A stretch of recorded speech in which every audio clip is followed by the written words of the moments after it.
Hello. Social ഡിസ്കോഴ്സസിൻ്റെ മറ്റൊരു വീഡിയോയിലേക്ക് ഏവർക്കും സ്വാഗതം. PYQ ഡിസ്കഷൻ സീരീസ് ആണ് നമ്മളിപ്പോൾ ചെയ്തുകൊണ്ടിരിക്കുന്നത്. അതിൽ 6 യൂണിറ്റിൻ്റെ വീഡിയോസ് ഓൾറെഡി അപ്ലോഡ് ചെയ്തിട്ടുണ്ട്. ഇന്ന് നമ്മൾ ഡിസ്കസ് ചെയ്യാൻ പോകുന്നത് യൂണിറ്റ് 7 ആയിട്ടുള്ള social policy planning and development എന്ന് പറഞ്ഞിട്ടുള്ളൊരു യൂണിറ്റാണ്. ഓക്കെ, നമുക്ക് നേരെ ക്വസ്റ്റ്യനിലോട്ട് കിടക്കാം. ആദ്യത്തെ ചോദ്യം ഇത് 2024 ജൂണിൽ ലാസ്റ്റ് കഴിഞ്ഞ എക്സാമിൽ തന്നെ ചോദിച്ചിട്ടുള്ളൊരു ചോദ്യമാണ്. മാച്ച് ദ ഫോളോയിങ് ആണ്. കുറച്ച് നാഷണൽ പോളിസീസ് തന്നിട്ടുണ്ട്. അതുമായി ബന്ധപ്പെട്ട ഇയറുമായി അതിനെ മാച്ച് ചെയ്യാൻ വേണ്ടിയിട്ടാണ് പറഞ്ഞിട്ടുള്ളത്. Okay, first national policy on health, national policy on youth, national policy on voluntary organisation, national education policy. കുറേയൊക്കെ അറിയാവുന്നത് തന്നെ ആയിരിക്കും എന്ന് വിചാരിക്കുന്നു.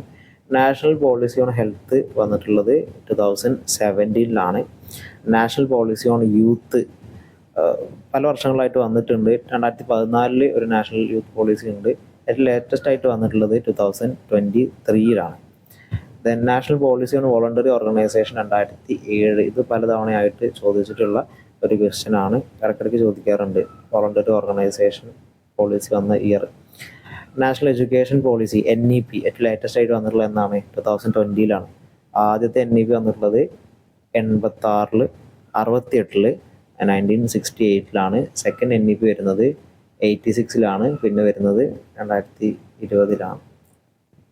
ഓക്കെ, അപ്പോൾ ഇവിടെ റൈറ്റ് ആൻസർ ആയിട്ട് വരുന്നത് ഓപ്ഷൻ 4 ആണ്. A4, B1, C2 and D3 എന്നുള്ളതാണ്. Second question, in which year the National Mental Health Program was started? നമ്മൾ ഹെൽത്ത് പോളിസിയാണ്, നാഷണൽ പോളിസി ഓൺ ഹെൽത്ത് ആണ് പറഞ്ഞിട്ടുണ്ടായിരുന്നത്. ഇതിൽ നാഷണൽ മെൻ്റൽ ഹെൽത്ത് പ്രോഗ്രാം എന്നാണ് സ്റ്റാർട്ട് ചെയ്തിട്ടുള്ളത് എന്നാണ് ചോദിച്ചിട്ടുള്ളത്. 181, 1983, 1980, 1982. ഇവിടെ ഡയറക്റ്റ് ക്വസ്റ്റ്യൻ ആണ്. 1982 നാഷണൽ മെൻ്റൽ ഹെൽത്ത് പ്രോഗ്രാം വന്നിട്ടുള്ളത്. മെൻ്റൽ ഹെൽത്ത് സെക്ടറിൽ കുറച്ച് ആക്ടുകൾ വളരെ ഇമ്പോർട്ടൻ്റ് ആയിട്ടുള്ളതുണ്ട്. അതിൽ പ്രധാനപ്പെട്ട ഒന്നാണ് ആദ്യമായിട്ട് വന്നിട്ടുള്ളൊരു ആക്ടാണ് ഇന്ത്യൻ ലുണാസി ആക്ട്. 1912 വന്നിട്ടുള്ളത്, 1912. ദെൻ മെൻ്റൽ ഹെൽത്ത് ആക്ട് വരുന്നത് 1987, 1987. ദെൻ മെൻ്റൽ ഹെൽത്ത് പോളിസി വരുന്നത് 2014. മെൻ്റൽ ഹെൽത്ത് കെയർ ആക്ട് ഏറ്റവും ലേറ്റസ്റ്റ് ആയിട്ട് വന്നിട്ടുള്ള ഒരു ആക്ടാണ് 2017. Mental health care act. ഇപ്പോൾ മെൻ്റൽ ഹെൽത്ത് കെയർ ആക്ടിലാണ് കുറേ കൂടി ഈ കർശനമായിട്ട് ഈ ചികിത്സാ രീതിയിൽ ഇപ്പോൾ സൈക്കാട്രിക് സോഷ്യൽ വർക്കർക്ക് MPhil വേണം എന്നുള്ള കാര്യങ്ങളൊക്കെ പറഞ്ഞിട്ടുള്ളത് ഈ 2017 മെൻ്റൽ ഹെൽത്ത് കെയർ ആക്ടിലാണ്. ക്വാളിഫിക്കേഷൻ വൈസിൽ പറഞ്ഞിട്ടുള്ളത് ഒരു clinical psychologist, psychiatric social worker, ഇവർക്ക് ഇന്ന ക്വാളിഫിക്കേഷൻ വേണമെന്നുള്ളതൊക്കെ കൃത്യമായിട്ട് ഈ ഒരു ആക്ടിൽ മെൻഷൻ ചെയ്യുന്നുണ്ട്. Okay, next one, social policy has. കുറച്ച് കാര്യങ്ങൾ തന്നിട്ടുണ്ട്. ഇതിൽ ഏതൊക്കെ കാര്യങ്ങളാണ് സോഷ്യൽ പോളിസിക്ക് വേണ്ടത് എന്നുള്ളതാണ്. ചില ഗോളുകളാണ് തന്നിട്ടുള്ളത്. A rational goal, deliberate goal, explicit goal, implicit goal and supportive goal. Rational goal പറഞ്ഞാൽ എന്താണ്? ലോജിക്കായിട്ടുള്ള ഗോൾസ് ആണ്. ഡെലിബറേറ്റ് പറഞ്ഞു കഴിഞ്ഞാൽ നമുക്ക് പ്രത്യേകിച്ച് ഒരു കാര്യം കിട്ടാൻ വേണ്ടിയിട്ട് നമ്മൾ ഓൾറെഡി പ്ലാൻ ചെയ്തിട്ടുള്ള ഇൻറ്റൻഷനോട് കൂടി ചെയ്യുന്ന കാര്യങ്ങൾ, അത്തരത്തിലുള്ള ഗോളുകളാണ് ഡെലിബറേറ്റ് ഗോൾ എന്ന് പറയുന്നത്. എക്സ്പ്ലിസിറ്റ് ഗോൾ പറഞ്ഞു കഴിഞ്ഞാൽ ഡയറക്റ്റ്ലി നമ്മൾ സ്റ്റേറ്റ് ചെയ്തിട്ടുണ്ടാവും ഈ ഒരു പോളിസി വരുന്നത് ഇന്ന ഉദ്ദേശത്തിന് വേണ്ടിയിട്ടാണെന്നുള്ളത് ഡയറക്റ്റായിട്ട് പറയുന്ന അത്തരത്തിലുള്ള കുറച്ച് ഗോളുകൾ ഉണ്ടായിരിക്കും. ഇംപ്ലിസിറ്റ് ഗോൾ എന്ന് പറഞ്ഞു കഴിഞ്ഞാൽ ഇൻഡയറക്റ്റ് ആയിട്ടുള്ള കുറച്ച് ഗോളുകളാണ്, അതും ഉണ്ടായിരിക്കും അല്ലേ. നമ്മൾ എഡ്യൂക്കേഷൻ റിലേറ്റഡ് ആയിട്ടുള്ള ഇപ്പോൾ പ്രൈമറി എഡ്യൂക്കേഷൻ അതൊരു റൈറ്റ് ആണ്, അത് കമ്പൽസറി ആണെന്ന് പറയുന്ന സമയത്ത് ഡയറക്റ്റ്ലി നമ്മൾ പറയുന്നത് എന്തായിരിക്കും? ആളുകളെ ലിറ്ററേറ്റ് ചെയ്യാനാണ് ഈ ഒരു ആക്ട് പോളിസി വരുന്നത് എന്ന് പറയും. പക്ഷേ ഇൻഡയറക്റ്റ് ആയിട്ട് എന്തുണ്ടായിരിക്കും? ആ ഒരു ജനറേഷൻ മുഴുവൻ ലിറ്ററേറ്റ് ആവുന്നതിലൂടെ സൊസൈറ്റിയിൽ ഒരു ഡെവലപ്മെൻറ്റ് ഉണ്ടാകുന്നു, അവർ ഭാവിയിൽ അവർക്ക് നല്ല ജോലി അവസരങ്ങളൊക്കെ കിട്ടും എന്നുള്ളതൊക്കെ ഇൻഡയറക്റ്റ് ആയിട്ടുള്ള ഇതിൻ്റെ ഗോളുകൾ. അപ്പോൾ അത്തരത്തിലുള്ള ഗോളുകളും ഉണ്ടായിരിക്കും. സപ്പോർട്ടീവ് ഗോളുകൾ എന്നുള്ളത് സോഷ്യൽ പോളിസിയിൽ വരുന്നൊരു ഗോളല്ല. ABCD എന്നുള്ളതാണ് ഇവിടെ ഓപ്ഷൻ വെച്ച് നോക്കുന്ന സമയത്ത് നമ്മുടെ റൈറ്റ് ആൻസർ ആയിട്ട് വരുന്നത്. റാഷണൽ ഗോൾസ് ഉണ്ടായിരിക്കും, ഡെലിബറേറ്റ് ഗോൾസ് ഉണ്ടായിരിക്കും, എക്സ്പ്ലിസിറ്റും ഇംപ്ലിസിറ്റ് ഗോളുകളും സോഷ്യൽ പോളിസിക്ക് ഉണ്ടായിരിക്കും. Okay, so the right answer will be option 1, A, B, C and D. Fourth question, 2 statement തന്നിട്ടുണ്ട്. അതിലേതൊക്കെയാണ് ശരി ഏതൊക്കെയാണ് തെറ്റ് എന്നുള്ളത് അറിയാനാണ് ചോദ്യം. Statement 1, national skill development mission was launched during 12th 5-year plan 2012-17. National skill development mission launch ചെയ്തിട്ടുള്ള വർഷം 2015 ആണ്. അത് 12th 5-year പ്ലാനിൻ്റെ സമയത്താണോ ചോദിച്ചാൽ ആണ്. 2012-17 ആണ് 12th 5-year പ്ലാൻ. ഇതിൻ്റെ ഇടയിൽ തന്നെയാണ് 2015. സോ സ്റ്റേറ്റ്മെൻറ്റ് 1 കറക്റ്റാണ്. Statement 2, national rural employment guarantee act was launched during 11th 5-year plan 2007-12. National rural employment guarantee act വരുന്ന വർഷം ഏതാണ്? 2005 ആണ് അല്ലേ. അത് 11th 5-year പ്ലാൻ്റെ സമയത്തല്ല, 10th 5-year പ്ലാൻ്റെ സമയത്താണ്. സോ സ്റ്റേറ്റ്മെൻറ്റ് 2 എന്നുള്ളത് തെറ്റാണ്. Statement 1 correct. Statement 1 is true but statement 2 is false എന്ന് പറയുന്ന ഓപ്ഷൻ 3 ആണ് ഇവിടെ റൈറ്റ് ആൻസർ ആയിട്ട് വരുന്നത്. അപ്പോൾ 5-year പ്ലാൻസ് വളരെ ഇമ്പോർട്ടൻ്റ് ആണ് ഈ ഒരു ഏരിയയിൽ. ഈ യൂണിറ്റിൽ പ്രധാനമായിട്ട് ഡിസ്കസ് ചെയ്യുന്നത് 5-year പ്ലാൻസും പിന്നെ നാഷണൽ ലെവലിൽ വന്നിട്ടുള്ള ഒരുപാട് പോളിസീസ്, പിന്നെ സോഷ്യൽ പോളിസി എന്ന് പറഞ്ഞിട്ടുള്ളൊരു കോൺസെപ്റ്റ് ആൻഡ് സസ്റ്റൈനബിൾ ഡെവലപ്മെൻറ്റ്. ഇത്രയും കാര്യങ്ങളാണ് മെയിൻലി ഈ ഒരു യൂണിറ്റിൽ ഫോക്കസ് ചെയ്യുന്ന കാര്യങ്ങൾ. Okay. 5, where does the world summit on sustainable development in 2002 took place? 2002 world summit on sustainable development നടന്നിട്ടുള്ളത് എവിടെയാണെന്നുള്ളതാണ്. ഡയറക്റ്റ് ആയിട്ടുള്ള ക്വസ്റ്റ്യൻ ആണ്. ജോൺസൺബർഗിലാണ് ഈ ഒരു സമ്മിറ്റ് നടന്നിട്ടുള്ളത്. ബാക്കി വരുന്ന സ്റ്റോക്ക്ഹോമിൽ നടന്നിട്ടുള്ളത് സ്റ്റോക്ക്ഹോം കോൺഫറൻസ് ആണ് 1972. റിയോയിൽ നടന്നിട്ടുള്ളത് റിയോ എർത്ത് സമ്മിറ്റ് ആണ് റിയോയിൽ വെച്ച് നടന്നിട്ടുള്ളത്. സസ്റ്റൈനബിൾ ഡെവലപ്മെൻറ്റുമായി റിലേറ്റ് ചെയ്തിട്ടുള്ള പ്രോഗ്രാംസ് ആണ് കേട്ടോ, അല്ലെങ്കിൽ ഇവൻറ്റുകളാട്ടോ. Rio Earth Summit 1992 and Paris Agreement 2015 വെച്ചിട്ടാണ് നടന്നിട്ടുണ്ടായിരുന്നത്. ഇത്രയും കാര്യങ്ങൾ കൂടി ഒന്ന് ഓർത്ത് വയ്ക്കുക. ഇവിടെ റൈറ്റ് ആൻസർ ഓപ്ഷൻ 2 ആണ്.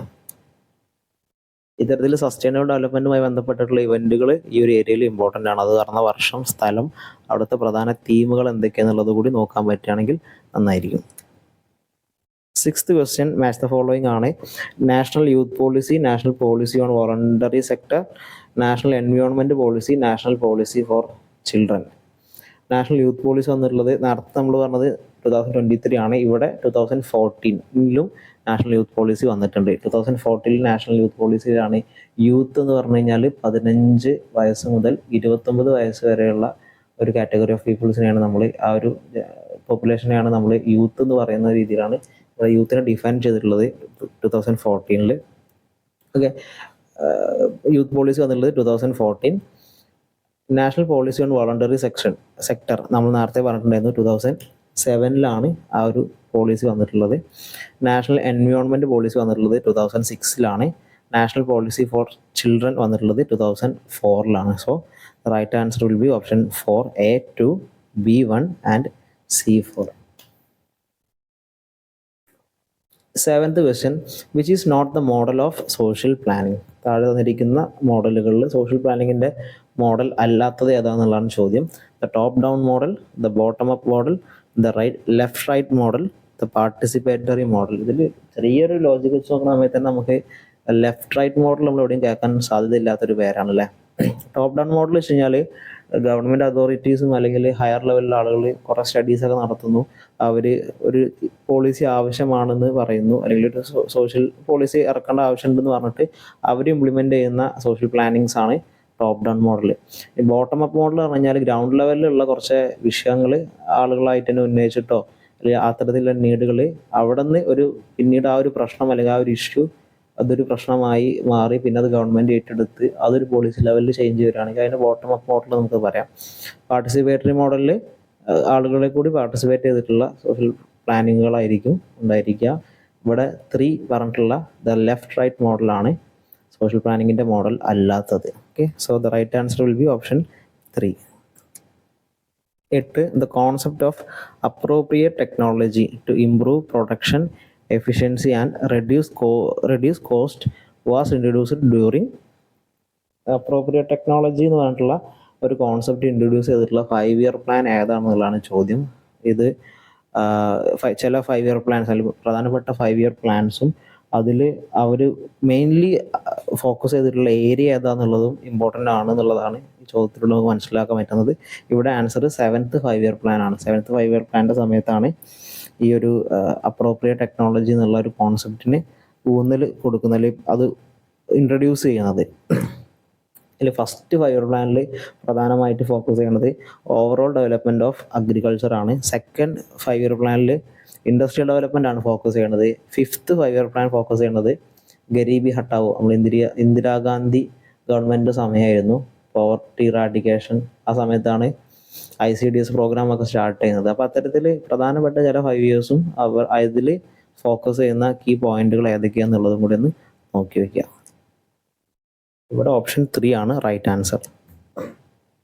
9th question, the sustainable development focus on, കുറച്ച് കാര്യങ്ങൾ തന്നിട്ടുണ്ട്. അതിൽ സസ്റ്റൈനബിൾ ഡെവലപ്മെൻറ്റ് ഫോക്കസ് ചെയ്യുന്ന കാര്യങ്ങൾ ഏതൊക്കെയാണെന്നുള്ളതാണ്. A, to follow a path of development that does not impair or damage the cover provided by nature to mankind, to use the renewable natural resources that their rate of regeneration is always in excess to their rate of use. See, to use the non-renewable resources in a sparing and responsible manner, and to ceaselessly work to find substitutes for them. To follow the ethics and cultural practices. E, to use the natural resources for the well-being of mankind. ഇവിടെ നമ്മൾ generally വായിക്കുമ്പോൾ നമുക്ക് to follow the ethic and cultural practice എന്നുള്ളത് sustainable ഡെവലപ്മെൻറ്റിൻ്റെ ഒരു focus ആയിട്ട് നമുക്ക് പറയാൻ പറ്റില്ല. അത് കട്ട് ചെയ്താൽ തന്നെ നമുക്കിവിടെ ഓപ്ഷനിലോട്ട് എത്താം. ഇപ്പം ഇത്തരത്തിലുള്ള കോൺസെപ്റ്റുകൾ ഞാൻ മുൻപേ പറഞ്ഞിട്ടുണ്ടായിരുന്നു. ഈ കോൺസെപ്ഷ്യലായിട്ട് തന്നിട്ടുള്ള ഇത്തരത്തിലുള്ള സ്റ്റേറ്റ്മെൻറ്റുകളിൽ ഏതെങ്കിലും ഒന്ന് എടുത്ത് കാണുന്നുണ്ടാവും, നെഗറ്റീവായിട്ടോ കൂട്ടത്തിൽ പെടാത്തതോ. അപ്പോൾ അത് റിജക്റ്റ് ചെയ്യാൻ പറ്റുമെന്ന് ആദ്യം തന്നെ പോയി നോക്കുക. അപ്പോൾ ഇവിടെ to follow the ethic and cultural practice എന്നുള്ളത് സസ്റ്റൈനബിൾ ഡെവലപ്മെൻറ്റിൻ്റെ ഒരു ഭാഗം ആവില്ല എന്നുള്ള നമുക്ക് സ്ട്രൈറ്റ്ലി നമുക്ക് പറയാൻ പറ്റും. സോ ഡി എന്നുള്ളത് ഇവിടെ ഒരു ഓപ്ഷനായി വരാൻ പാടില്ല. അത്തരത്തിൽ ഡി ഓപ്ഷനായി വരുന്ന ഡി, 2, 3 and 4 ഇവ നമുക്ക് കട്ട് ചെയ്താൽ തന്നെ ഓപ്ഷൻ 1 റൈറ്റ് ആൻസർ ആണ് എന്നുള്ളതിലോട്ട് നമുക്ക് എത്താം. ആ രീതിയിൽ നമുക്ക് ഓപ്ഷൻസ് സെലക്ട് ചെയ്യാവുന്നതാണ്. Okay. 10th question, arrange the proper sequence of the steps involved in formation of the policy. ഒരു പോളിസി ഫോം ചെയ്യുന്ന പ്രോസസ്സിൽ ഇൻവോൾവ് ചെയ്യപ്പെട്ടിട്ടുള്ള സ്റ്റെപ്പുകൾ ഏതൊക്കെയാണ് എന്നുള്ളതാണ് ചോദ്യം. A, identify problems that affect social functioning. B, analyze findings and confirm evidence. C, construct the policy and or program design. D, study alternative solutions. E, implement and assess the social policy. ഇവിടെ first എന്തായിരിക്കും, നമ്മൾ പ്രശ്നങ്ങൾ കണ്ടെത്തുക എന്നുള്ളത് തന്നെ അല്ലേ. Identify problems that affect social functioning, പ്രശ്നങ്ങൾ കണ്ടെത്തുന്നു. Then analyse findings and confirm evidence, നമ്മൾ ആ കണ്ടെത്തിയ കാര്യങ്ങളൊന്നുകൂടി എന്ത് ചെയ്യുന്നു, അനലൈസ് ചെയ്യുന്നു. കാര്യങ്ങളൊക്കെ ഓക്കെ ഇല്ലെന്ന് തെളിവുകളൊക്കെ വെച്ച് നോക്കുന്നു. സാധനം എവിഡൻ്റ് ആയിട്ടുള്ള കാര്യങ്ങൾ തന്നെ അല്ലേ എന്നുള്ളത് നോക്കുന്നു എന്നുള്ളതാണ്. ദെൻ നമ്മൾ ചെയ്യുന്ന കാര്യം സ്റ്റഡി ആൾട്ടർനേറ്റീവ് സൊല്യൂഷൻസ്. ആ പ്രശ്നങ്ങൾക്ക് നമുക്ക് എന്താണ് ഇനി ചെയ്യാൻ പറ്റുക, നിലവിലെ സിറ്റുവേഷൻ വെച്ചിട്ട് തന്നെ നമുക്ക് എന്തെല്ലാം ആൾട്ടർനേറ്റീവ് സൊല്യൂഷൻസ് എടുക്കാൻ പറ്റും എന്നുള്ളത് നോക്കുന്നൊരു ഫേസ് ആണ് ദെൻ വരുന്നത്. അത് കഴിഞ്ഞ ശേഷം നമ്മൾ എന്ത് ചെയ്യുന്നു, പോളിസി അല്ലെങ്കിൽ പ്രോഗ്രാം ഡിസൈൻ ചെയ്യുന്നു. അത് കഴിഞ്ഞതിന് ശേഷം പോളിസി ആൻഡ് പ്രോഗ്രാം ഇംപ്ലിമെൻറ്റ് ചെയ്യുന്നു. ആൻഡ് അസസ്, അത് കഴിഞ്ഞിട്ട് നമ്മൾ അസസ്മെൻറ്റ് നടത്തുന്നു, എത്രത്തോളം എഫക്റ്റീവ്നെസ് ആയിട്ടുണ്ട്. അപ്പോൾ അത്തരത്തിൽ A, B, D, C, E ആണ് ഇവിടെ right answer. So the right answer will be option 2. Okay. 11th question, what are ways to live more sustainably. കൂടുതൽ സസ്റ്റൈനബിൾ ആയിട്ട് ജീവിക്കാൻ പറ്റുന്ന മാർഗങ്ങൾ ഏതൊക്കെയാണെന്നുള്ളതാണ് ഇവിടെ ചോദിച്ചിട്ടുള്ളത്. കുറച്ച് ഓപ്ഷൻസ് തന്നിട്ടുണ്ട്, അതൊന്ന് സെലക്ട് ചെയ്യാനാണ്. Try more veggie meals, vegetarian food കഴിക്കാനാണ് പറഞ്ഞിട്ടുള്ളത്. B, try reusable coffee cups, water bottles and shopping bags. വീണ്ടും ഉപയോഗിക്കാൻ പറ്റുന്ന കോഫി കപ്സ്, വെള്ളക്കുപ്പികൾ, ഷോപ്പിംഗ് ബാഗ്സ് ഒക്കെ യൂസ് ചെയ്യുക. Save energy and water. D, do not donate unwanted items. E, shop at malls and mods. ഇതിൽ correct answer D, donate unwanted items എന്നുള്ളത് ഒരിക്കലും എന്തല്ല, ഒരു റൈറ്റ് ആൻസർ അല്ല. കാരണം ഡൊണേറ്റ് ചെയ്യണം, നമുക്ക് ഉപയോഗിക്കാൻ പറ്റാത്ത ആവശ്യമില്ലാത്ത സാധനങ്ങൾ ഡൊണേറ്റ് ചെയ്യാവുന്നതാണ്, നമ്മളവിടെ വീട്ടിൽ നിന്ന് എടുത്ത് വയ്ക്കേണ്ട ആവശ്യമില്ല. എന്നപോലെ തന്നെ shop at malls and modes എന്നുള്ളത് ഒരു സസ്റ്റൈനബിൾ ജീവിക്കാനുള്ള ഒരു കാര്യമായിട്ട് പറയുന്നില്ല എന്നുള്ളതാണ്. ഓക്കെ, ദെൻ ബിയും സിയും നമുക്ക് കൺഫേം ചെയ്യാം. ബിയും സിയും എന്തായാലും ഓപ്ഷനിൽ വരും എന്നുള്ളത്. പിന്നുള്ളത് ട്രൈ മോർ വെജി മീൽസ്. ഇതൊരു കൺഫ്യൂഷൻ ഉണ്ടായിരുന്ന ഒരു കാര്യമായിരുന്നു, പക്ഷേ ആൻസറിലേക്ക് നോക്കിയ സമയത്ത് എയും ബിയും സിയും ആണ് ഇവിടെ റൈറ്റ് ആൻസർ പറഞ്ഞിട്ടുള്ളത്. അതിൽ വെജി മീൽസിൻ്റെ റോൾ എന്താണെന്ന് വെച്ച് കഴിഞ്ഞാൽ, നോൺ വെജ് കഴിക്കുന്ന സമയത്ത് ഈ ഫാമിംഗ് ഏരിയയിൽ അല്ലെങ്കിൽ മീറ്റ് പ്രൊഡക്ഷനിൽ കുറച്ച് ഗ്രീൻ ഹൗസ് ഗ്യാസിൻ്റെ എമിഷൻ തരക്കേടില്ലാത്ത രീതിയിലുണ്ട്. സോ മീറ്റ് ഫാമിങ് നിർത്തി കഴിഞ്ഞാൽ ആ ഗ്രീൻ ഹൗസ് ഗ്യാസ് എമിഷനിൽ ചെറിയൊരു അളവ് ഉണ്ടാക്കാൻ പറ്റും എന്നുള്ളൊരു കോൺസെപ്റ്റിലാണ് ട്രൈ മോർ വെജി മീൽസ് എന്ന് പറഞ്ഞിട്ടുള്ളത്. സോ എ ബി സി ആണ് ഇവിടെ റൈറ്റ് ആൻസർ ആയിട്ടുള്ളത്. സോ ഓപ്ഷൻ 4 ആണ് കറക്റ്റ് ആയിട്ടുള്ള ഓപ്ഷൻ. ഇവിടെ ഓപ്ഷൻ കൊടുത്തിട്ടുള്ളത് തെറ്റാണ്. ഓപ്ഷൻ 1 എന്നാണ് കൊടുത്തിട്ടുള്ളത്. കറക്റ്റ് ആൻസർ ഓപ്ഷൻ 4 തന്നെയാണ് കേട്ടോ. Okay, 12th question. Which of the following statements best characterizes a social worker's role in relation to policy? Social പോളിസിയിൽ സോഷ്യൽ വർക്കറുടെ റോൾ എന്താണ് താഴെ കൊടുത്തിരിക്കുന്നവയിൽ എന്നാണ് ചോദ്യം. A, only social workers working with macro issues need to be concerned with the policy. Only social workers working in micro arena need to be concerned with policy. When social workers are family counselors, their everyday work does not reflect any policy decision. All social workers need to make policy part of their practice world. In order to make the best impact, social workers should participate with government in policy formulation. ഇവിടെ നമ്മൾ ഒരു കാര്യം ശ്രദ്ധിക്കേണ്ടത്, നമ്മൾ social work ഡിസിപ്ലിനുള്ള എക്സാമാണ് എഴുതുന്നത്. So social വർക്കിന് എപ്പോഴും ഒരു പോസിറ്റീവ് ചായ്വ് ഉണ്ടായിരിക്കും സോഷ്യൽ വർക്കുമായി ബന്ധപ്പെട്ട കാര്യങ്ങൾ വരുന്ന സമയത്ത്. ഇവിടെ 1, 2, 3 അല്ലെങ്കിൽ എ ബി സി എന്നുള്ളത് കുറച്ചും കൂടിയും സോഷ്യൽ വർക്കിനെ ലിമിറ്റ് ചെയ്തുകൊണ്ടും അല്ലെങ്കിൽ ഒരു നെഗറ്റീവ് സെൻസിൽ സംസാരിക്കുന്ന 3 പോയിന്റുകളാണ്. അതായത് സോഷ്യൽ വർക്കേഴ്സ് മാക്രോ ലെവലിലുള്ള സോഷ്യൽ വർക്കേഴ്സ് മാത്രമാണ് പോളിസി ലെവലിൽ ഇറങ്ങേണ്ടത്. അല്ലെങ്കിൽ രണ്ടാമത്തിൽ പറയുന്നത് മൈക്രോ ലെവലിൽ വർക്ക് ചെയ്യുന്ന സോഷ്യൽ വർക്കേഴ്സ് മാത്രമാണ് പോളിസിയുമായി ബന്ധപ്പെട്ട കാര്യങ്ങൾ കൺസേൺഡ് ആവേണ്ടത്. അതേപോലെ തന്നെ മൂന്നാമത്തെ പോയിന്റ് അതുപോലെ പറയുന്ന ഒരു കാര്യമാണ്. സോ ഈ 3 പോയിന്റ് നമുക്ക് ഒഴിവാക്കാവുന്നതാണ്. ഡി ആൻഡ് ഇ ആണ് ഇവിടെ റൈറ്റ് ആൻസർ ആയിട്ട് വരുന്നത്. സോഷ്യൽ വർക്കേഴ്സ് നീഡ് ടു, എല്ലാ സോഷ്യൽ വർക്കേഴ്സും പോളിസി മേക്കിങ്ങിൻ്റെ ഒരു പാർട്ടായിട്ട് മാറണം എന്ന് പറയുന്നുണ്ട്. In order to make the best impact, social workers should participate with government in policy formulation. നല്ല ബെസ്റ്റ് ഇമ്പാക്റ്റ് ഉണ്ടാക്കാൻ വേണ്ടിയിട്ട് സോഷ്യൽ വർക്കേഴ്സും ഗവൺമെൻറ് പോളിസി ഫോർമുലേഷനിൽ പാർട്ടിസിപ്പേറ്റ് ചെയ്യണം ഗവൺമെൻറ്റിൻ്റെ കൂടെ എന്നുള്ളതാണ് ഈ പോയിന്റ് പറയുന്നത്. Okay, so the right answer will be option D and E. 13th question. What is the main focus of sustainable development? Sustainable development ഉദ്ദേശിക്കുന്ന പ്രധാന കാര്യം എന്താണെന്നുള്ളതാണ് ചോദ്യം. 1, employment generation and livelihood development. 2, woman empowerment and gender equality. 3, balancing the environmental protection and development activities. 4, industrial development and infrastructure development. ഇവിടെ right answer ഏതാണ്? Sustainable development എന്ന് പറഞ്ഞ concept ശരിക്കും എന്താണ്? ഇംഗ്ലീഷിൽ സാധാരണ സസ്റ്റൈനബിൾ ഡെവലപ്മെൻറ്റ് സാധാരണ പറയാറുള്ളത് a human development that aims to meet the needs of the present without compromising the ability of future generation to meet their own needs.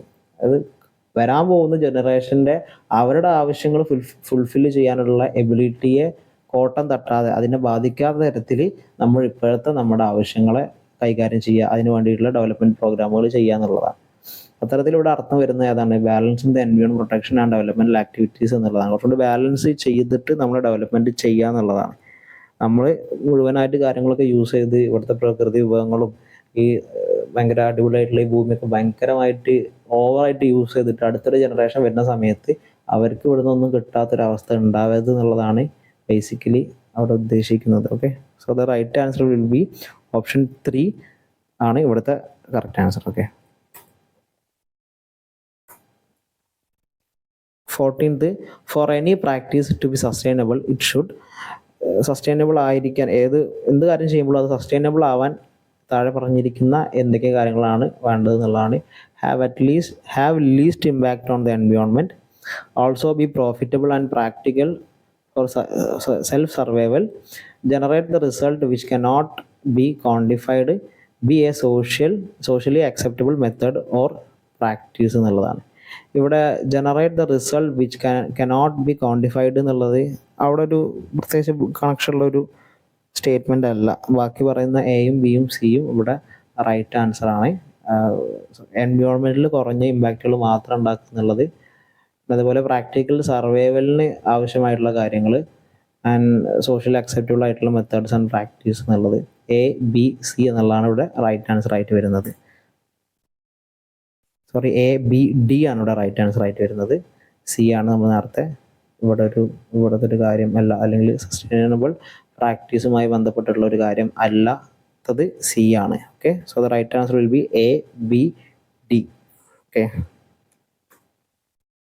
15th question. Niti Ayog's entire gamut of activities can be divided into following main headings. നീതി ആയോഗിൻ്റെ മൊത്തം പ്രവർത്തനങ്ങളെ താഴെ പറഞ്ഞിരിക്കുന്ന കുറച്ച് ഹെഡിങ്ങുകളാക്കിയിട്ട് classify ചെയ്യുകയാണെങ്കിൽ ഏതൊക്കെയാണ് വരിക എന്നുള്ളതാണ് ചോദ്യം. നീതി ആയോഗ് എന്താണ്? നമ്മുടെ പ്ലാനിങ് കമ്മീഷൻ ഉണ്ടായിരുന്നു ആദ്യം. ആ പ്ലാനിങ് കമ്മീഷനെ മാറ്റിയിട്ട് പുതുതായിട്ട് വന്നിട്ടുള്ള ഒരു എൻറ്റിറ്റി ആണ് നീതി ആയോഗ് എന്നുള്ളത്. 2015 ജനുവരി 1 നീതി ആയോഗ് വരുന്നത്. പ്ലാനിങ് കമ്മീഷൻ വന്നിട്ടുള്ളത് 1950-ലാണ്, 1950-ലാണ് പ്ലാനിങ് കമ്മീഷൻ ഫോം ചെയ്യണത്. ഓക്കെ, അത് ജസ്റ്റ് ഒന്ന് ഓർത്ത് വയ്ക്കുക. ഇവിടെ planning, budgeting and implementation, B policy and programme framework, then cooperative federalism, monitoring and evaluation, think tank and knowledge and innovation hub എന്നതാണ്. ഇവിടെ നീതി ആയോഗിനെ പ്രത്യേകം നമ്മൾ മനസ്സിലാക്കേണ്ടത്, നീതി ആയോഗ് എന്നുള്ളൊരു കോൺസ്റ്റിറ്റ്യൂഷണൽ ബോഡിയും അല്ല, ഒരു സ്റ്റാറ്റ്യൂട്ടറി ബോഡിയുമല്ല, ഒരു നോഡൽ ഏജൻസി മാത്രമാണ്. നീതി ആയോഗിന് പ്ലാൻ ചെയ്യാനോ ബഡ്ജറ്റ് ചെയ്യാനോ ഇംപ്ലിമെൻറ്റ് ചെയ്യാനുള്ള പവറുകളൊന്നും ഇല്ല എന്നുള്ളതാണ്. ഓക്കെ, ബാക്കി വരുന്ന പോളിസി ആൻഡ് പ്രോഗ്രാം ഫ്രെയിംവർക്ക് നീതി ആയോഗിൻ്റെ ആക്ടിവിറ്റിയാണ്. കോപ്പറേറ്റീവ് ഫെഡറലിസം എന്നുള്ളത് നീതി ആയോഗിൻ്റെ ആക്ടിവിറ്റിയാണ്. മോണിറ്ററിംഗ് ആൻഡ് ഇവാലുവേഷൻ, സോഷ്യൽ പോളിസീസും എക്കണോമിക് കാര്യങ്ങളൊക്കെ മോണിറ്റർ ചെയ്യാന്നുള്ളത് നീതി ആയോഗിൻ്റെ അവരുടെ ഒരു ആക്ടിവിറ്റിയാണ്. And think tank and knowledge and innovation hub എന്നുള്ളതും നീതി ആയോഗിൻ്റെ ആക്ടിവിറ്റി ആയിട്ട് നമുക്ക് കണക്കാക്കാം. സോ എ ഒഴിവാക്കിയിട്ടുള്ള ബി സി ഡി ഇ ആണ് ഇവിടെ right answer. So option 2 will be the right answer. 16th question, കുറച്ച് സസ്റ്റൈനബിൾ ഡെവലപ്മെൻറ്റ് ഗോൾസ് വന്നിട്ടുണ്ട്, അതിനെ മാച്ച് ചെയ്യാൻ വേണ്ടിയിട്ടാണ്. അപ്പോൾ ഇവിടെ ശ്രദ്ധിക്കുക, സസ്റ്റൈനബിൾ ഡെവലപ്മെൻറ്റ് ഗോൾസും അതേപോലെ മില്ലേനിയൽ ഡെവലപ്മെൻറ്റ് ഗോൾസും. മില്ലേനിയൽ ഡെവലപ്മെൻറ്റ് ഗോൾസ് പറഞ്ഞാൽ 2000 മുതൽ 2015 വർഷം വരേക്ക് വന്നിട്ടുള്ള 8 ഗോൾസുകളാണ് മില്ലേനിയം ഡെവലപ്മെൻറ്റ് ഗോൾസ്. 2015 മുതൽ 2030 വരെയുള്ള സമയത്തേക്ക് വന്നിട്ടുള്ളത് സസ്റ്റൈനബിൾ ഡെവലപ്മെൻറ്റ് ഗോൾസ് ആണ്. അതിന് 17 ഗോൾസാണുള്ളത്. ആ 17 ഗോളുകളും വായിക്കുന്നത് വളരെ ഇമ്പോർട്ടൻ്റ് ആണ്. ഇത്തരത്തിൽ മാച്ച് ദ ഫോളോയിങ് വരാൻ സാധ്യതയുണ്ട്. SDG 1 പറയുന്നത് നോ പോവർട്ടി ആണ്. SDG 2 രണ്ടാമത്തെ ഗോള് സീറോ ഹങ്കർ ആണ്. ആൻഡ് A2 B3 തന്നെ നോക്കുകയാണെങ്കിൽ A3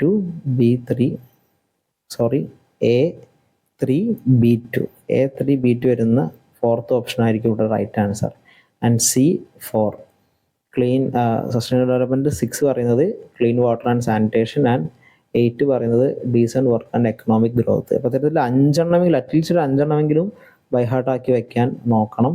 ഇവിടെ നമുക്ക് ഈ 2ഉം 1ഉം അറിഞ്ഞാൽ തന്നെ 1, 2 അറിഞ്ഞാൽ തന്നെ നമുക്കിവിടെ ഓപ്ഷനിലോട്ട് എത്താൻ പറ്റുന്ന ഒരു കൈൻഡ് ഓഫ് ഓപ്ഷൻസ് ഇവിടെ ഉണ്ടായിരുന്നത്. പക്ഷെ എന്നിരുന്നാലും എല്ലാ ഗോൾസും പഠിക്കാനും അതിൽ 5 അല്ലെങ്കിൽ 10 വരെയുള്ളതെങ്കിലും ബൈ ഹാർട്ടാക്കി വെക്കാനും ശ്രദ്ധിക്കുക. ഓക്കെ, ഇവിടെ 4ാമത്താണ് right answer. 17th question, sustainable development goal is goal 16.3 promote.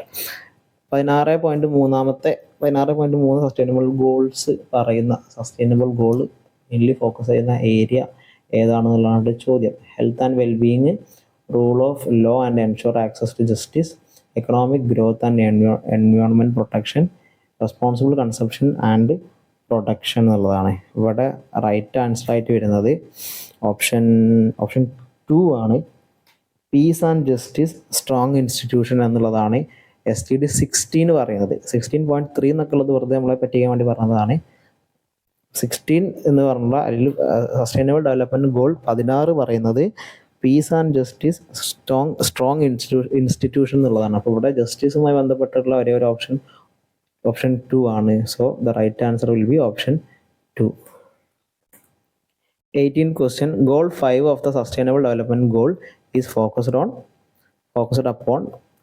Sustainable sustainable development ഗോൾസിൽ 5ാമത്തെ ഗോള് ഏതാണ് ഏരിയ എന്നുള്ളതാണ്. ജെൻഡർ ഇക്വാലിറ്റി ആണ്. ഡയറക്റ്റ് ആയിട്ടുള്ള ക്വസ്റ്റ്യൻ ആണ്. ഓക്കെ,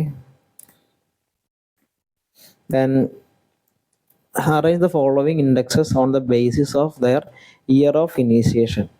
കുറച്ച് ഇൻഡെക്സുകൾ വന്നിട്ടുണ്ട്, ഡെവലപ്മെൻറ്റ് ഇൻഡെക്സ് പോലത്തെ കുറച്ച് കാര്യങ്ങൾ. അത് വന്നിട്ടുള്ള വർഷപ്രകാരം അതിനെ ഓർഡർ ചെയ്യാനാണ്.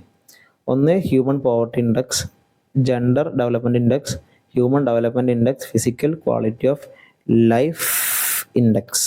ഓക്കെ, ഇവിടെ ഹ്യൂമൻ പോവർട്ടി ഇൻഡെക്സ് വന്നിട്ടുള്ളത് 1997 ഓക്കെ, ജെൻഡർ ഡെവലപ്മെൻറ്റ് ഇൻഡെക്സ് വന്നിട്ടുള്ളത് 1995 ഹ്യൂമൻ ഡെവലപ്മെൻറ്റ് ഇൻഡെക്സ് വന്നിട്ടുള്ളത് 1990s physical quality of life index വന്നിട്ടുള്ളത് 1975 so physical quality of life index ആണ് ഇവിടെ ഏറ്റവും ആദ്യം വന്നിട്ടുള്ളത്. ഡി ആയിരിക്കും ഫസ്റ്റ്. ദെൻ വന്നിട്ടുള്ളത് ഹ്യൂമൻ ഡെവലപ്മെൻറ്റ് ഇൻഡെക്സ് ആണ്. ദെൻ സി കഴിഞ്ഞിട്ട് ജെൻഡർ ഡെവലപ്മെൻറ്റ് ഇൻഡെക്സ് ആണ് പിന്നീട് വന്നിട്ടുള്ളത് 95 B and A. So the right answer will be option 4. 20th question. Niti Aayog has been constituted to actualize the important goals of. നീതി ആയോഗിൻ്റെ പ്രധാനപ്പെട്ട ഗോളുകൾ ഏതൊക്കെയാണെന്നുള്ളതാണ്. ഓക്കെ, കോർപ്പറേറ്റ് ഫെഡറലിസം ഉണ്ട്, to enable good governance, structured cooperatives, ensure access to justice, promote wellbeing. ഇതിൽ ചിലത് നമുക്ക് direct ഒഴിവാക്കാൻ പറ്റുന്നുണ്ട്. ഇപ്പോൾ ടു എനേബിൾ ഗുഡ് ഗവേണൻസ് എന്നുള്ളത് ഒരിക്കലും നീതി ആയോഗിൻ്റെ ഒരു ഒബ്ജക്റ്റീവ് അല്ലെങ്കിൽ ഒരു ഇമ്പോർട്ടൻസ് അവരുടെ ഒരു ഗോളല്ല. Okay, then ensure access to justice, അതിന് നമ്മളുടെ ലീഗൽ സിസ്റ്റം അവിടെ ഉണ്ട്. അപ്പോൾ ബിയും ഡിയും നമുക്ക് ഓപ്ഷനിൽ ഇല്ല എന്നുള്ളത് ഡയറക്റ്റ്ലി നമുക്ക് മനസ്സിലാക്കാം. പ്രൊമോട്ട് വെൽബീങ്ങും ഇവിടെ ഓപ്ഷനിൽ വരില്ല അല്ലേ, വെൽബീങ് പ്രൊമോട്ട് ചെയ്യാനുള്ളതും അല്ല നീതി ആയോഗിൻ്റെ മെയിൻ ഒബ്ജക്റ്റീവ് എന്നുള്ളത്, അല്ലെങ്കിൽ അവരുടെ ഒരു ജോലി അതല്ല. ബിയും ഡിയും ഇയും ഒക്കെ വരുന്ന ഓപ്ഷൻസ് ആണ് 2ഉം 3ഉം 4ഉം ഒക്കെ. ഇതല്ലാതെ വരുന്ന എയും സിയും, കോർപ്പറേറ്റ് ഫെഡറലിസം നീതി ആയോഗിൻ്റെ പ്രധാനപ്പെട്ടുള്ള ഒരു ജോലിയാണ്. ആൻഡ് സ്ട്രക്ചേർഡ് കോപ്പറേറ്റീവ്സ് എന്നുള്ളതും നീതി ആയോഗിൻ്റെ ജോബാണ്. സോ എയും സി ആണ് ഇവിടെ റൈറ്റ് ആൻസർ ആയിട്ട് വരുന്നത്. ഓപ്ഷൻ 1 ആണ് അപ്പോൾ ഇവിടുത്തെ റൈറ്റ് ആൻസർ. ഓക്കെ, അപ്പോൾ ഇത്രയൊക്കെയാണ്. ഇത് 2024 ക്യാൻസൽ ചെയ്തിട്ടുള്ള എക്സാമിൽ ചോദിച്ചിട്ടുള്ള ചോദ്യമാണ്. ഇങ്ങനെയൊക്കെയാണ് പ്രധാനമായിട്ടും ഈ ഒരു ഏരിയയിൽ നിന്ന് ചോദ്യങ്ങൾ വന്നിട്ടുള്ളത് നിലവിൽ. ഏരിയാസ് നിങ്ങൾ ഓർത്ത് വയ്ക്കുക. ഒന്ന് സോഷ്യൽ പോളിസി, ഒരു കോൺസെപ്ച്വൽ ലെവലിൽ എങ്ങനെയാണ് പോളിസി ഫോർമേഷൻ കാര്യങ്ങളൊക്കെ എന്നുള്ളത് ഓർത്ത് വയ്ക്കുക. ദെൻ മെയിൻലി വരുന്നത് ഒന്ന് 5 ഇയർ പ്ലാൻസ് തന്നെയാണ്. 5 ഇയർ പ്ലാൻസിൻ്റെ ഡ്യൂറേഷൻസ് ഒക്കെ നോക്കി വയ്ക്കുക. പ്രധാന 5 ഇയർ പ്ലാൻസുകൾ ഏതൊക്കെയാണ് എന്നുള്ളതൊന്ന് ഓർത്ത് വയ്ക്കുക. പിന്നെ വന്നിട്ടുള്ളത് സസ്റ്റൈനബിൾ ഡെവലപ്മെൻറ്റൽ ഗോൾസ് ആണ്. ആ concept SDGs, millennial development goals, sustainable development goals, ഇത്തരം കാര്യങ്ങളൊക്കെ ഒന്ന് നോട്ട് ചെയ്ത് വെക്കുക. ദെൻ നീതി ആയോഗുമായി ബന്ധപ്പെട്ടുള്ള ചോദ്യങ്ങളും ഈ ഏരിയയിൽ നിന്ന് വരാറുണ്ട്. അപ്പോൾ ഇത്രയും കാര്യങ്ങളാണ് പ്രധാനമായിട്ട് യൂണിറ്റ് 7 നമുക്ക് ഡിസ്കസ് ചെയ്യാനുള്ളത്. ആൻഡ് കൂടുതൽ ക്വസ്റ്റ്യൻസ് വർക്കൗട്ട് ചെയ്യാൻ നോക്കുക, കൂടുതൽ വായിക്കാൻ നോക്കുക. Thank you so much.